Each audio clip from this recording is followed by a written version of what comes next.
To understand gin production, we can break it down to a couple of different styles. It breaks down to being either a London dry style, where we steep the botanicals and boil them, or a more infused style whereby the botanicals are suspended above the alcohol, which get vaporized before turning back into a liquid. That's right.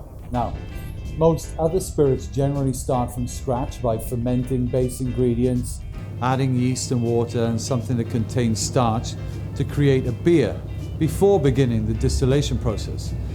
Gin, however, usually starts with a base alcohol. This can be made from any number of substances, but predominantly it's wheat.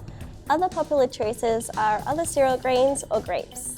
Because of this process, gin is often described as vodka with flavor, which to us means a high-proof spirit is flavored with plant extracts or botanicals in order to create a gin profile.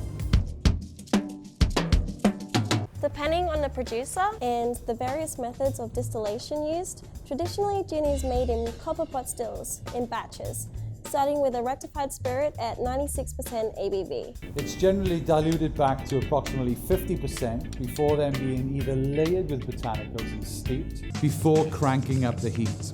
Or the spirit is heated to create the vapors that take on the flavor of the suspended botanicals.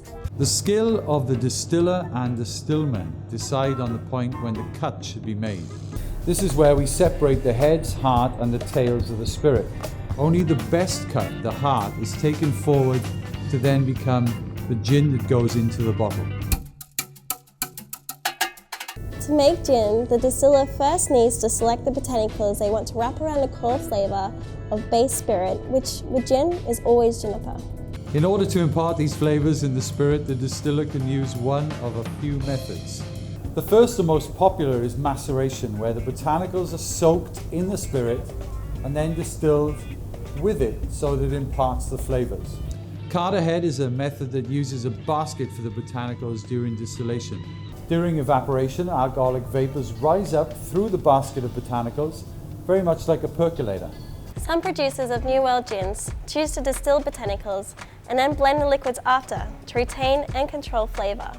Then the distillate is reduced to bottling strength with purified water, creating the finished product. Makes sense? It certainly does. Crystal clear to me.